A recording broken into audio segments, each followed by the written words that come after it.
Pay attention, son. This is the part of the story that's really important. Now, this is the law of the jungle. As old and as true as the sky. The wolf that shall keep it may prosper, but the wolf that shall break it must die. For the strength of the pack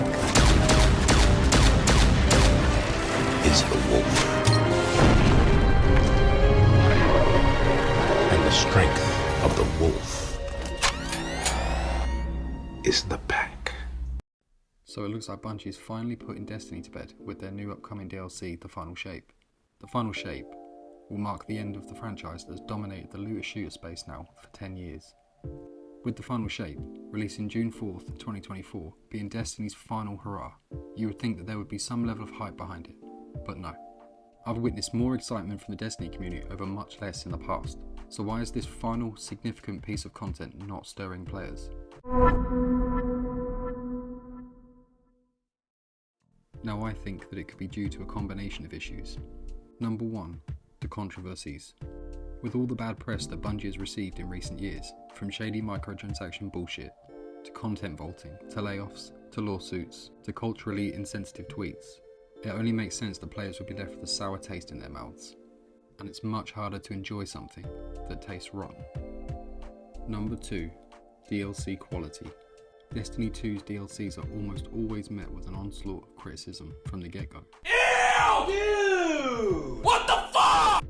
And when we consider that Destiny 2 has had a total of 7 full expansions, not including the 30th anniversary pack, since launch, then you start to realise that the excitement that players used to feel leading up to a release has mostly been replaced with doubt and skepticism.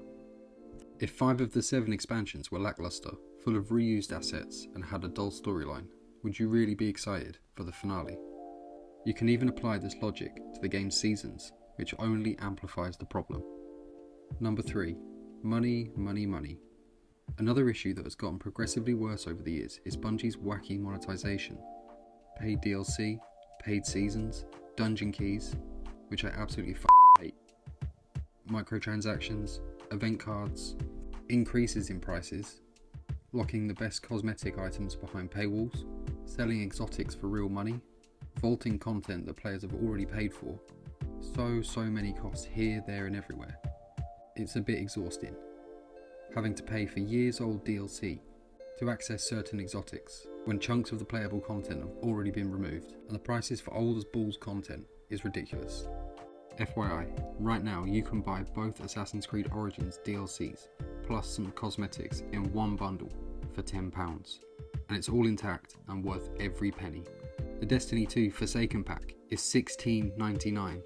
Forsaken released in 2018, and most of the playable content is gone. What are people who buy Bungie products supposed to think when they face this kind of clear corporate greed?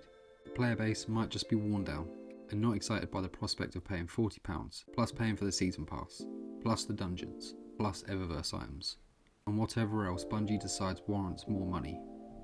Number 4. The end of an era. For many people, the Final Shape is seen as the end, and maybe they feel demotivated by this. Now I know that with a single player experience, for example, you play the game until it has nothing left to offer. You feel accomplished and you move on. But maybe that same mindset doesn't lend itself to something like Destiny 2. A game that has continuously evolved over the years. You play the game, you play the new content, grind for better stats, better roles, safe in the knowledge that there's more to come. But this time, there isn't. Now I know that seasons are being replaced by episodes, so in theory the game will continue on. There's a ton of skepticism regarding these episodes.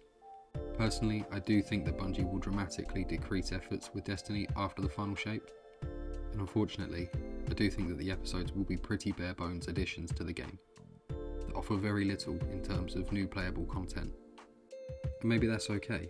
Destiny has had some amazing highs and some disappointing lows over the past decade, and honestly, I kind of think that it's run its course, and there isn't much more that Bungie can really do with it.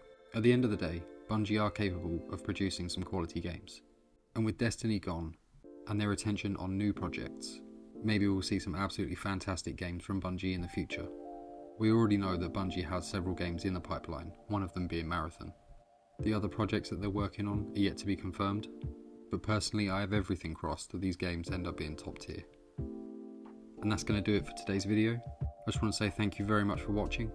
I really do appreciate it. If you've enjoyed the content, please consider subscribing. Good night, sub, peace.